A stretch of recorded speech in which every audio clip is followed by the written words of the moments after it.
Italy. The word itself conjures a dream. You see the Colosseum standing proud and ancient against a Roman sky. You imagine gliding through Venice's canals, the quiet splash of the oar your only soundtrack. You picture rolling hills in Tuscany, dotted with cypress trees. You picture sun-drenched villas. You feel the warm breeze on the Amalfi coast, the scent of lemons and salt in the air. These are the postcards, the images that have called to travelers for centuries. They are real and they are magnificent, but they are only the beginning of the story, the beautiful cover of a much deeper, more complex book. This guide is about what lies beneath that glossy surface. It's for the traveler who wants more than just a selfie. It's for the person who wants to feel the country, not just see it. The Italy of bustling morning markets where nanas argue passionately over the price of artichokes. We're going beyond the filters to find the real Italy. In Italy, time is not a straight line. It's more like a beautiful flowing river. Punctuality is, shall we say, a flexible concept. If you agree to meet a friend around 8, don't be surprised if they arrive at 8:30 with a smile and no apology.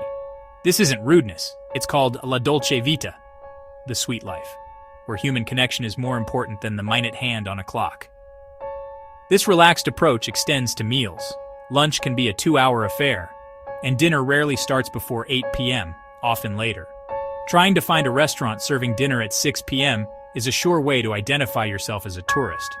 When you enter a small shop, a simple buongiorno or buonasera is expected and appreciated. It's a sign of respect. Tipping is not a major part of the culture as it is in the States. Service is often included in the bill, servizio incluso. If the service was exceptional, leaving a few extra euros is a kind gesture, but it's not obligatory. Let's talk about money. While credit cards are widely accepted in cities, hotels, and larger restaurants, cash is still king in Italy, especially in smaller towns and at local markets. Always have some euros on you. You'll need them for that perfect espresso at a stand-up bar, for a slice of pizza from a hole-in-the-wall spot, or for a souvenir from a street vendor. A digital nomad I met in Florence said he makes it a rule to withdraw a decent amount of cash every few days from a bank ATM, a bankomat. He avoids standalone currency exchange kiosks, as they often have higher fees and less favorable rates. Now, for the less pleasant topic, scams. Be cautious of overly friendly strangers offering help with your bags at train stations or selling you skip-the-line tickets right outside major attractions. A common trick is the friendship bracelet scam, where someone ties a bracelet on your wrist and then demands payment. A firm but polite no, grazie, and walking away is your best defense. A family from Australia told me they almost fell for a fake petition scam near the Duomo in Milan, but they remembered the advice and just kept moving. Getting around Italy is a joy thanks to its fantastic train network. The high-speed trains, Frecciarossa, Italo, are a fast and efficient way to travel between major cities like Rome, Florence, and Milan. Always, and I mean always, validate your ticket before boarding. To truly know Italy, you have to do more than just see the sights. You have to participate. One of the best ways to do this is through a cooking class. Imagine learning to make fresh pasta from a nonna in a Tuscan farmhouse, or mastering the art of the perfect pesto in Liguria. It's more than just a meal. It's an immersion into the heart of Italian family life. A couple on their honeymoon told me their cooking class in Bologna was the highlight of their trip. Seek out local festivals known as Sagre, celebrations of food, celebrations of wine, celebrations of the patron saint. You might find a festival dedicated to chestnuts, mushrooms, wine, or even polenta. These events are not put on for tourists. They are for the community. You'll find long communal tables, live music, and incredible authentic food at unbeatable prices. A friend of mine stumbled upon a Sagre del Cinghiale, a wild boar festival, in a tiny Umbrian village. He said sharing a plate of boar stew with the locals under the stars was an experience of pure, unadulterated joy. Don't just eat at restaurants, shop at the markets. Every Italian town has a daily or weekly market, and it is a feast for the senses. Cheese, meats, it's a theater of daily life. Point to that strange-looking vegetable and ask what it is. Buy some local cheese, a loaf of fresh bread, and some olives. And have a picnic in a piazza. A young backpacker told me this was how she traveled on a budget, but it also became her favorite way to eat. Your health and safety are honestly paramount to enjoying your trip. Before you go, make sure you have comprehensive travel insurance. This is non-negotiable. It should cover medical emergencies, it should cover trip cancellations, it should cover theft. Local pharmacies or pharmacia are excellent, but it's good to be prepared. Pack a small first aid kit with basics like pain relievers and blister plasters. Let's talk about driving for a moment. Renting a car can be a wonderful way to explore the countryside. Tuscany, Puglia. However, be aware of ZTLs, or zona a traffico limitato. That's limited traffic zones. Look for the signs, a white circle with a red border. Unsuspecting tourists often drive into them by mistake and, well, receive a hefty fine in the mail months later. Your GPS might not always warn you, so be vigilant. Also, Italian drivers are assertive, so drive defensively and be prepared for a fast pace. Visual cue, scenic driving, Fiat 500 on a winding coastal road. As of 2025, the world is well past the major travel disruptions of the early 2020s, and health protocols have largely normalized. It's also just good practice to maintain good hygiene, like carrying hand sanitizer, especially when using public transport. A seasoned traveler I chatted with said he still wears a mask on crowded trains, not out of requirement, but for his own comfort. Finally, take care of your belongings. Petty crime, like pickpocketing, can be an issue in crowded tourist areas and on public transport. Keep your wallet in a front pocket, wear your backpack on your front in crowded metro cars, and don't leave your phone sitting on a cafe table. Sustain. Your vacation collapsing? Flight chaos? Baggage lost? Click the link below in description right now to fix it. Travelex is your 24/7 lifeline. Medical emergency? Passport stolen? Travelex saves any disaster. See how, link below in description. Like Maya, $4,500 ER bill paid in 14 days. Her secret? That link below in description. Beach week? Ski trip? Custom armor for any adventure. Build yours, link below in description.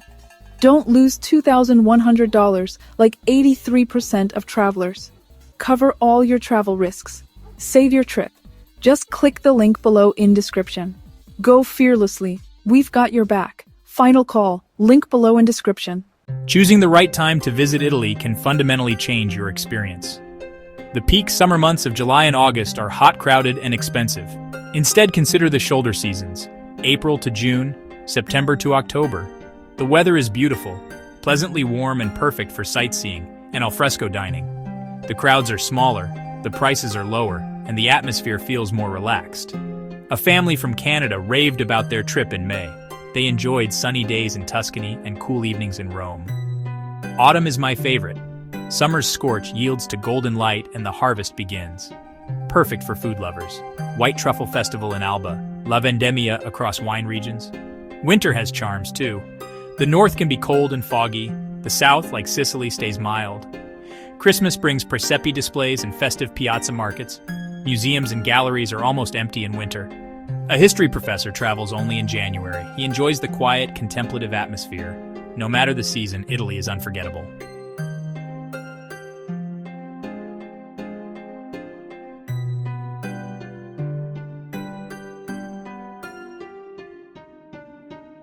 For digital nomads, Italy presents a tantalizing proposition. The chance to blend work with the art of living well. Imagine swapping your boring home office for a balcony overlooking a Sicilian sea or a Florentine piazza. The country now offers a digital nomad visa, making it easier than ever for remote workers to establish a temporary base. While major cities have reliable and fast internet, connectivity can be spotty in more rural areas. A programmer I met in Puglia advised always having a mobile hotspot as a backup. The biggest challenge for a digital nomad in Italy is often the bureaucracy. Opening a bank account, registering for a tax code, codis fiscal, and navigating rental agreements can be a slow and paper-heavy process. Joining online expat groups can be a lifesaver. These forums were her primary source for everything from finding an apartment to getting a recommendation for an English-speaking accountant. Choosing your base is key. While Rome and Florence are beautiful, they can be expensive and crowded. Consider Bologna, Turin, Lecce, or Umbrian villages for affordability and charm. The rewards are immense. The work-life balance in Italy is cultural reality. The long lunch break is sacred. Aperitivo and passeggiata close the day. The rewards are real. He said it was the perfect blend of productivity and pleasure. One of the most common mistakes travelers make in Italy is trying to do too much. It's tempting to cram Rome, Florence, Venice, and the Amalfi coast into a one-week trip, but you will end up exhausted. and with only a superficial impression of each place. Italy is a country to be savored, not conquered. Choose 2 or 3 regions at most and give yourself time to breathe. On their second visit, they spent 10 days just in Sicily, renting a car and exploring at a leisurely pace. Another classic error is neglecting to learn a few basic Italian phrases. Hello, buongiorno, or ciao, please, per favore, thank you, grazie, excuse me, mi scusi. It shows respect and opens doors. Forgetting to validate your train and bus tickets is a mistake that can cost you. You buy your ticket, you get on the train, and you think you're all set. But when the conductor comes by, you're hit with a fine because you didn't stamp it in the machine on the platform. Make it a habit. Buy ticket, find machine, stamp ticket, board train, every single time. Every single time. Finally, don't fall into tourist trap restaurants. They're usually right next to a major landmark, have a host outside aggressively trying to lure you in, and feature menus with photos translated into 6 languages.